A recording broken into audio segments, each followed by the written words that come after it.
Hey guys, Rob Hilton here from AG Secure Property Management in Barrie. I'm with my good friend Patricia McCallum from Century 21. Patricia's a realtor here in the Barrie area, and what we're going to talk to you today about is the value of using a local realtor and local knowledge. So Patricia, you're a realtor here in the Barrie area. Tell me about your geographic area and how long you've been operating as a realtor.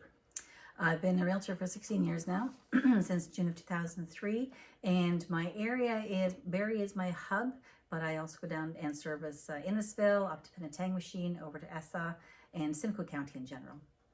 So I'm going to assume with 16 years of experience, you've gained a lot of valuable insight and knowledge about the Barrie market, and that is something you're able to bring to the table for your clients on a daily basis.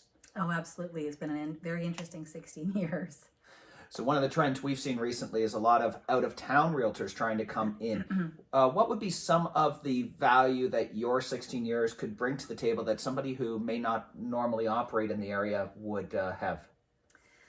Local knowledge about the community, where buildings are going, trends that have happened in different neighborhoods, transportation hubs. Investors look at transportation hubs, schools, increasing, like where are the popular areas, where are the school kids, where are the seniors typically living. So all this kind of local knowledge is something that's it's going to take an out-of-town realtor a little longer to dig and find. And I guess you're also paying attention to future development and where the community's going, right? Yes. So that's a ton of value if you're looking at investing, because what she's giving you is the information that others may not have. And that's information that we as investors should always be looking at, because that's what's going to make our investment the best. Now, speaking of Barrie or the Barrie Simcoe County area, I know in 2017 we kind of had an abnormal year with appreciation going through the roof. And there's rumors 2020 might not be much different. But what should an average investor expect, or even a buyer of a family home, expect appreciation to be in this area on a yearly basis? The short answer to that question is it depends. If you're looking at longer term, 10 years or so, you can probably safely consider 5% a good annual rate of return. Now that, of course, doesn't take into consideration things like 2017, and then of course the government intervention, which stopped all that, and we saw the after effects of 2017 in 2018. Right. Okay.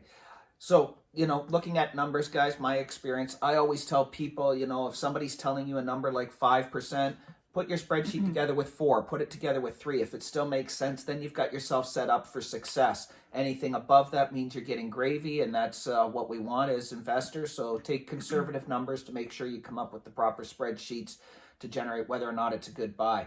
I'm going to assume also, because you've been in the area for 16 years, you may have contacts that somebody who's trying to do it on their own, or somebody who's from out of the area may not necessarily have. What would be an example of some of the contacts you might have locally here? Well, especially for investors, before you actually dive into buying property, I do suggest putting a team together, a property manager like yourself, an accountant who is going to consider things like capital gains, tradespeople, a home appraiser, your mortgage professional, of course. These are some of the people that I have close contact with, and it's not limited to that either. And one of the awesome things about working with someone like Patricia, guys, is that because she sees the transaction as a long-term investment into her client, she's willing to work with these other people. So it's not unreasonable for Patricia to pick up the phone and say, hey, Rob, what do you think we can realistically get for rent in this area? Or what are some clauses we should be putting into this offer to make sure our client is getting the best return when they purchase this and the best opportunity to get it rented as quickly as possible? You don't necessarily have that from somebody who's out of town, because they don't have those contacts in the network to work with. So I know for me, it's been a pleasure to work with Patricia and see how her business operates. And I'm looking forward to the next video, because the next one we're going to talk to you about, guys, is what I'll call the new sort of starter home buy, but also something about forced appreciation. How can you create value in a property that it doesn't already exist? So hopefully you'll tune in for that.